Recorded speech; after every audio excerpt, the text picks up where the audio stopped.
Welcome back to our new cars of 2026 series. We've already spoken about the upcoming sedans and MPVs. This video is all about the upcoming SUVs headed our way in 2026.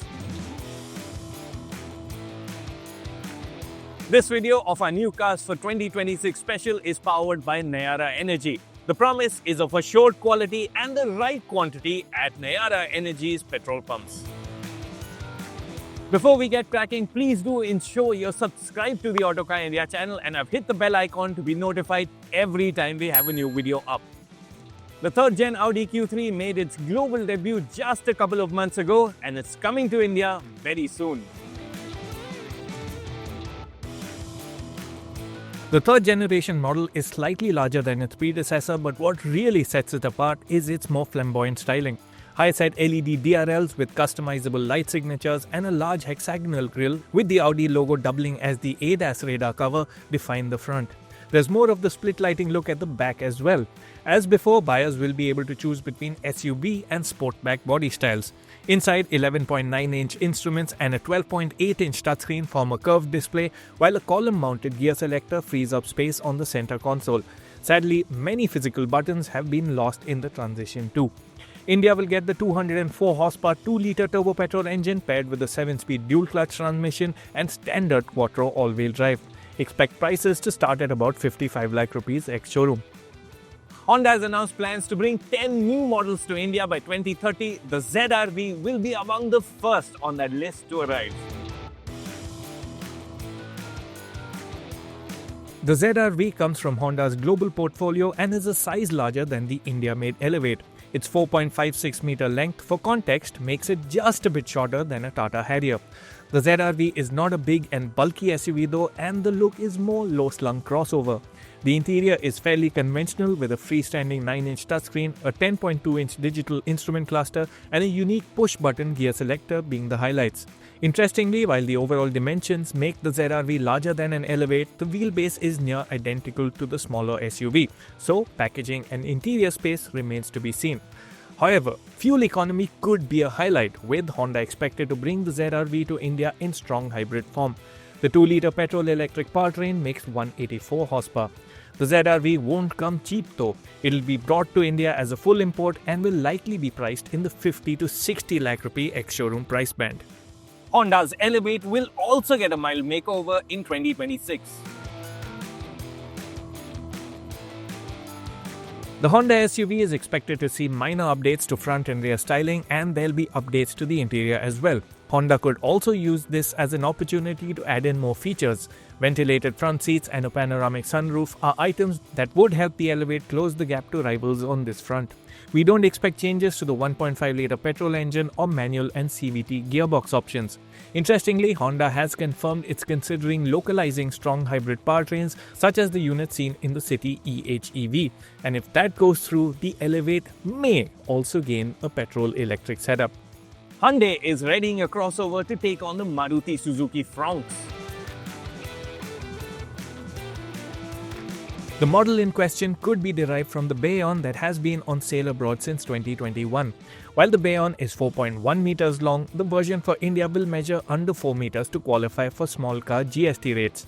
The model will boast a raised stance and about 190 millimeters of ground clearance, which would immediately set it apart from the similar-sized i20 hatchback.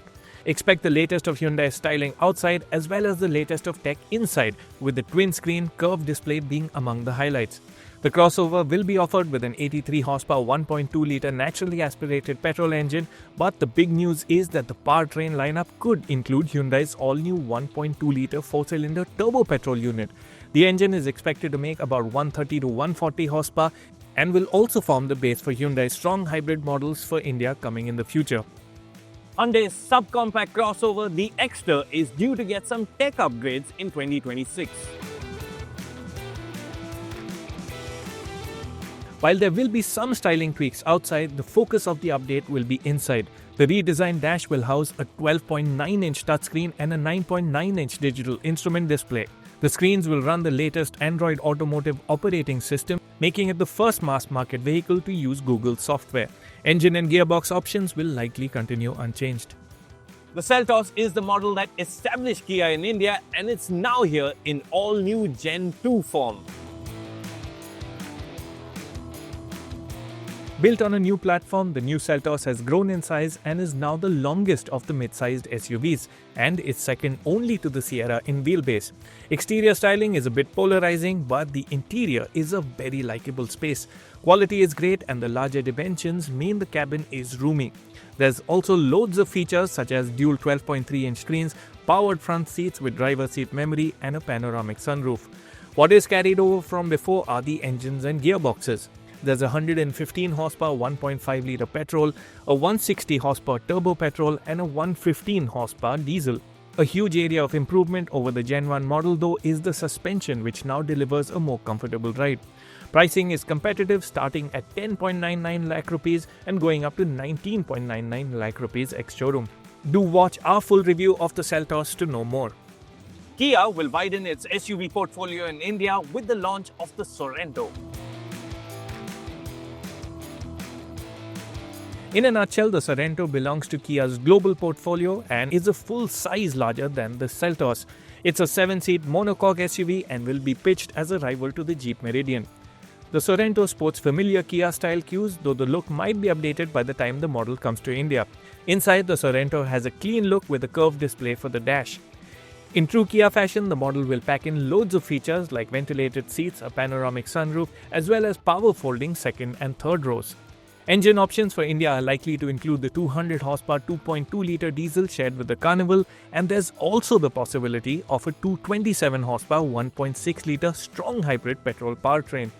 Kia is working to localize the Sorento, so pricing should be competitive for this size of vehicle and in the region of 30 to 35 lakh rupees ex-showroom. Want a luxury SUV that will take you to the corners of the world without breaking a sweat or breaking down? Lexus might have something of interest. Meet the GX, Lexus's version of the Toyota Land Cruiser Prado. There's a trending neo-retro style to the exterior, but there's no hiding that this is a hard-as-nails SUV. The cabin is more premium than the rugged exterior suggests, with the dash dominated by a 14-inch touchscreen. Interestingly, there's the option of a 3-row layout as well. Power comes from a 3.5-litre twin-turbo V6 petrol engine producing 349 horsepower and paired with a 10-speed automatic with full-time 4-wheel drive as standard. The GX also offers a front axle disconnect for enhanced articulation. Set to come to India as an import, the GX will be expensive and could retail upwards of 1.5 crore rupees. It'll be crazy expensive, but it could just be the ultimate upgrade for existing Fortuner owners. The facelifted Mahindra XUV 700 is finally here, and it's called the Mahindra XUV 7XO. Styling has been tweaked with sharper elements up front, the move to larger 19-inch rims, and a redone tailgate and lighting at the back. Inside, the talking point is the 3-screen layout that's standard fit across the range. The dashboard has also been redone with a minimalist look, which unfortunately means many physical buttons have been dropped with the update. Other highlights include new upholstery, the long overdue inclusion of an auto-dimming rearview mirror, as well as ventilation for the middle row seats. Sadly, the middle row seats continue to lack a slide function. The XUV 7XO carries forward the XUV 700's 2-litre petrol and 2.2-litre diesel engines and their respective manual and auto gearboxes. However, Mahindra has updated the suspension to better balance low-speed ride comfort and high-speed stability. Prices for the XUV 7XO start at 13.6 lakh rupees, with the range-topping diesel auto all-wheel drive on sale for 24.92 lakh rupees. Do watch our review for all the details.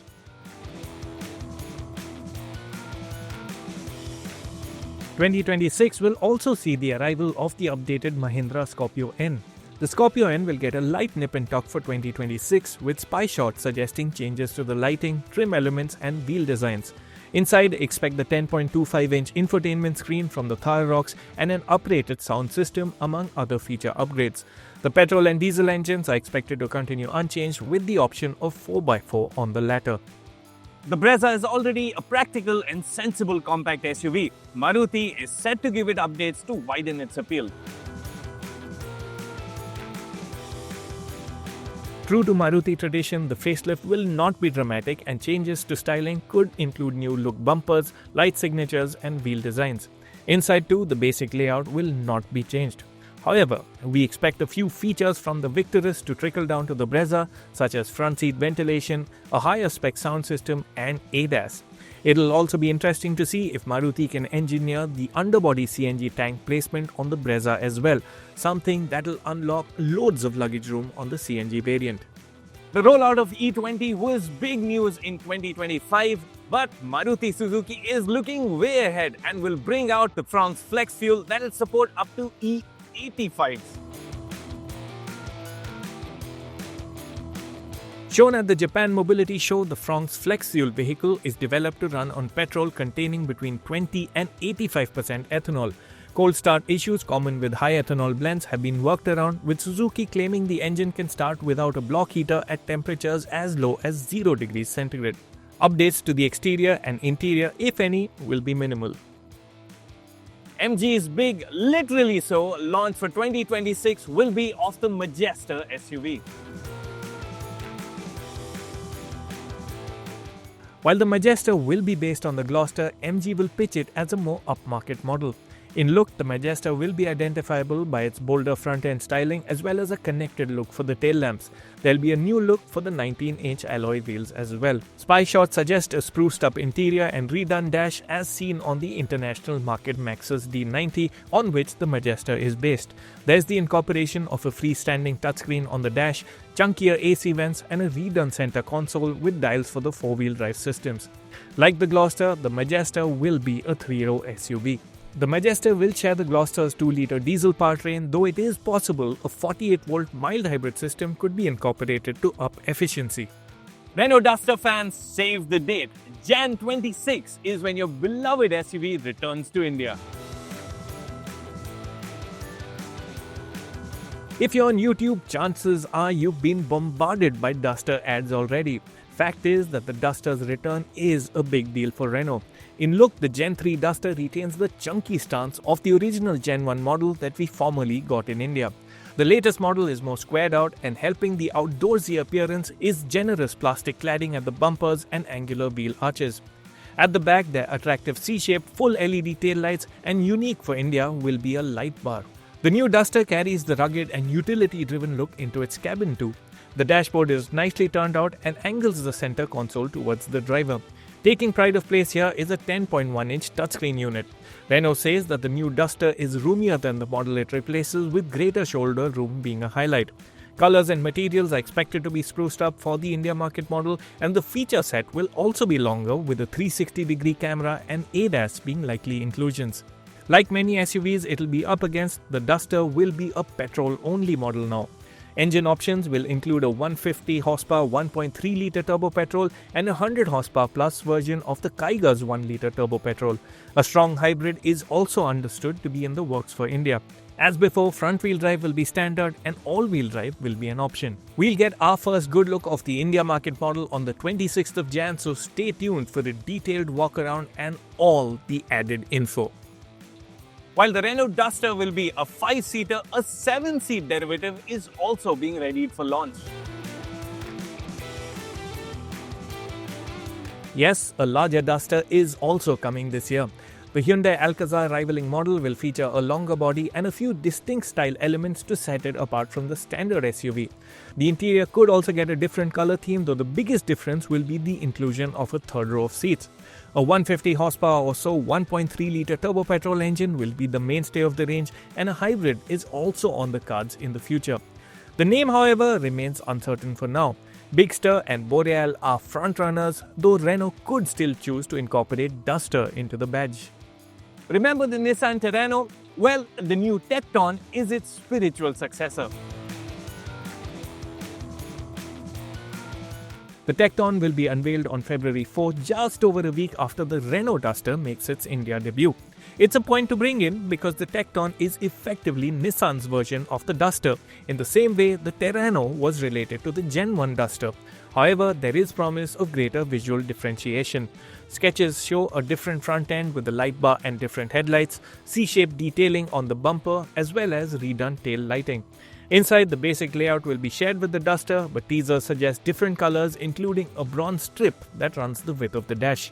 Like the Duster, the Tekton will be offered with 1 litre and 1.3 litre turbo petrol engines. The Skoda Kushaq is set for a refresh, and there's plenty to look forward to. The updated Kushaq comes later this month. Updated styling that promises to bring the look in line with newer Skoda SUVs like the Kayak and Kodiaq is expected, while the interior will likely see color and trim updates.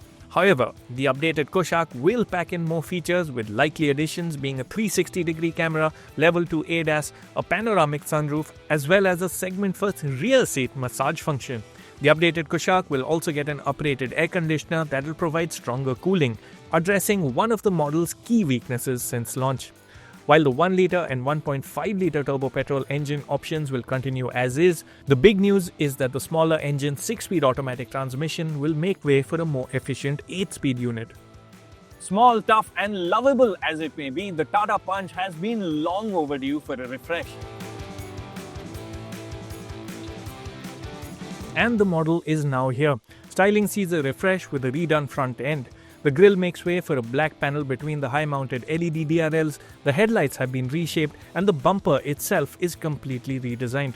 New design wheels, a light bar at the back, reprofiled tail lamps, and a redone rear bumper complete the visual revamp. Inside, updates include a 2-spoke steering, 7-inch digital dials, a higher-spec HD touchscreen, and a new panel for the climate control system shared with other Tata models. Also new to the Punch is a 360-degree camera, blind view monitor, air purifier, and auto-dimming mirror. The 1.2-litre naturally aspirated petrol engine and the option of CNG remain, with both also offered with AMT gearboxes. Paddle shifters for the AMTs are new, however. Tata has also rolled out a 1.2-litre turbocharged engine that should give the Punch some much-needed punch. The engine makes 120 horsepower and 170 Newton meters and comes paired to a manual gearbox. Prices for the Punch facelift start at 5.59 lakh rupees and rise to 10.54 lakh rupees ex-showroom. We'll be driving the Punch in the coming days, so stay tuned for our full review. If you've longed for a petrol Tata Harrier or Safari, your wish is now fulfilled. Following its debut on the Sierra, Tata's all-new 1.5-litre direct-injection turbo petrol engine branded Hyperion has been rolled out on the Harrier and Safari too. The engine runs a higher state of tune on the larger SUVs, delivering 170 horsepower and 280 Newton meters, up 10 horsepower and 25 Newton meters on the Sierra's figures. The engine can be had with 6-speed manual and torque converter automatic gearboxes. We've reviewed the petrol SUV, so do watch our video to know more. Tata Motors also used the launch of the Petrol Harrier and Safari to upgrade some features. On the list is a Samsung 14.5-inch touchscreen, Dolby Atmos, a digital interior rearview mirror, a memory function for the outside mirrors, and a wash function for the front and rear cameras. If the prospect of a premium 3-row Volkswagen SUV excites you, you'd be happy to know that the Tayron launches very soon. The Tayron looks familiar because it is a longer version of the Tiguan that was launched last year. The length extension is concentrated at the wheelbase and at the rear overhang to free up space in the second and third rows. The front section of the cabin will be very similar to the Tiguan, with features like a 15-inch touchscreen, 10.3-inch digital dials, a panoramic sunroof, and ambient lighting. The Tayron is also expected to pack in front seat ventilation, a power driver's seat, and a powered tailgate that are missing on the Tiguan. The Tayron will be offered with a 204 horsepower 2-litre turbo petrol engine paired with a dual clutch gearbox and all-wheel drive. The Tayron will be assembled in India, and pricing will be in the same ballpark as its cousin from Skoda, the Kodiaq. Like its twin from Skoda, the Kushaq, the Volkswagen Taigun is also set for a refresh.